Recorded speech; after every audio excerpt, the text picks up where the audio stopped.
Now, students in grades K through 12 have gone through a lot over the past couple years between COVID restrictions, ever-changing mask mandates, debates now over critical race theory, and the newly introduced Don't Say Gay bill in Florida. All these heavy topics are impacting students' mental health. I sat down for a one-on-one with Secretary of Education Miguel Cardona to discuss all this and more. Here's what he had to say.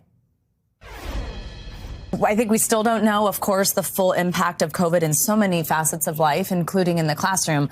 But I mean, some indications so far are not good. Several new studies show that about a third of children in the youngest grades have fallen severely behind in reading. First and second graders are needing to relearn kindergarten curriculum. Right. How concerned should we be about this? And is it possible to make that up? Well, you know, it's clear that the impact of the pandemic, we're going to still see effects of it for years to come. We need to make sure that we're building our schools back better than they were before. You know, the American Rescue Plan, $130 billion, they're out there now. Every state has their money. How are we making sure that those students have additional hours for school or good summer programming or smaller class sizes so that they can get that attention that they need? But I also want to focus on the social emotional piece too, right? Oh, yeah. Students were behind a laptop for a year, and it prevented their ability to engage with one another. So as we're thinking about catching students up, we should also be thinking about how to make sure that those interpersonal skills are being developed appropriately and that they have opportunities to engage with one another. For parents who watched up close what they felt their child was or maybe wasn't learning, maybe they felt that burden on themselves to essentially act as teacher and felt they don't know if they did a good job or not. How would you reassure them about their child's education moving forward? You know, parents were like miracle workers over the last 2 years. You know, I've had conversations with parents in my visits to different states. They had to work full time. They had to help their children, especially the younger ones, with school because they needed that support.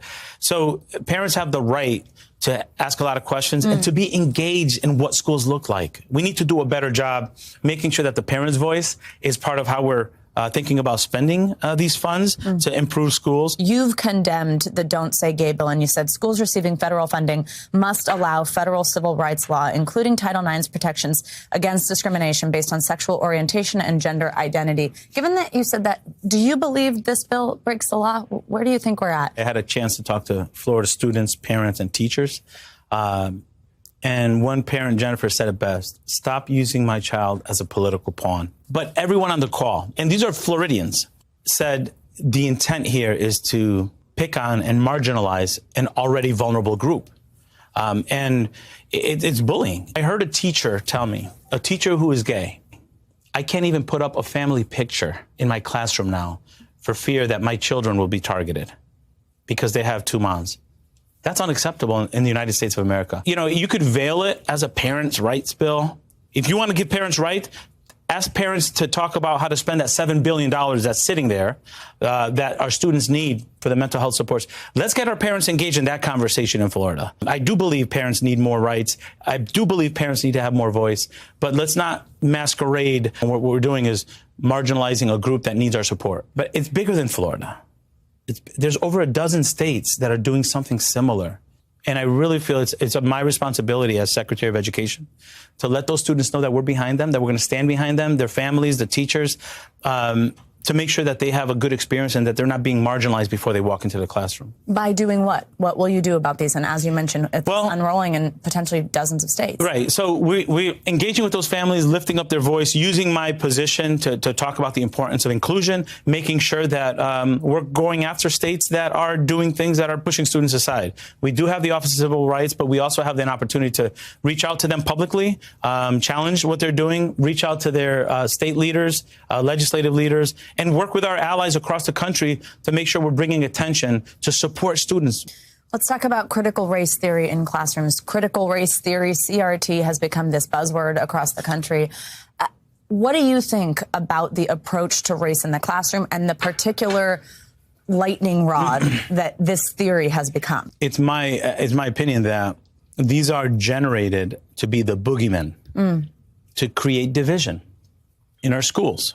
So to me, those are fabricated to try to detract from the conversation about how our schools are open, how we have more money to support our students. I want the perspectives of people that don't agree with me. That's what makes a better school. And that's what makes a better community, when all people feel heard. But at the end of the day, we're going to fight for what's right for our students.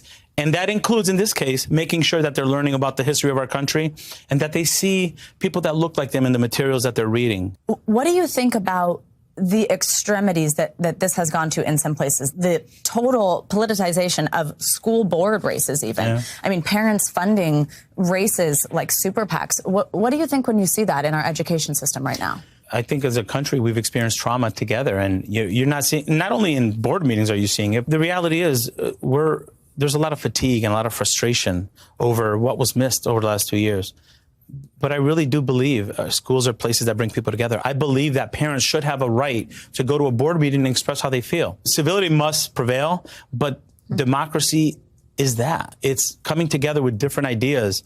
And I think that's such an important principle in this country that we must preserve it, even when it's under attack in some places. Let's talk just quickly about masking in classrooms. How do you feel about where we are at with the latest CDC guidance? I'm happy that we're off-ramping carefully. We can't be paralyzed by the pandemic. We can't, especially because the disproportionality of impact.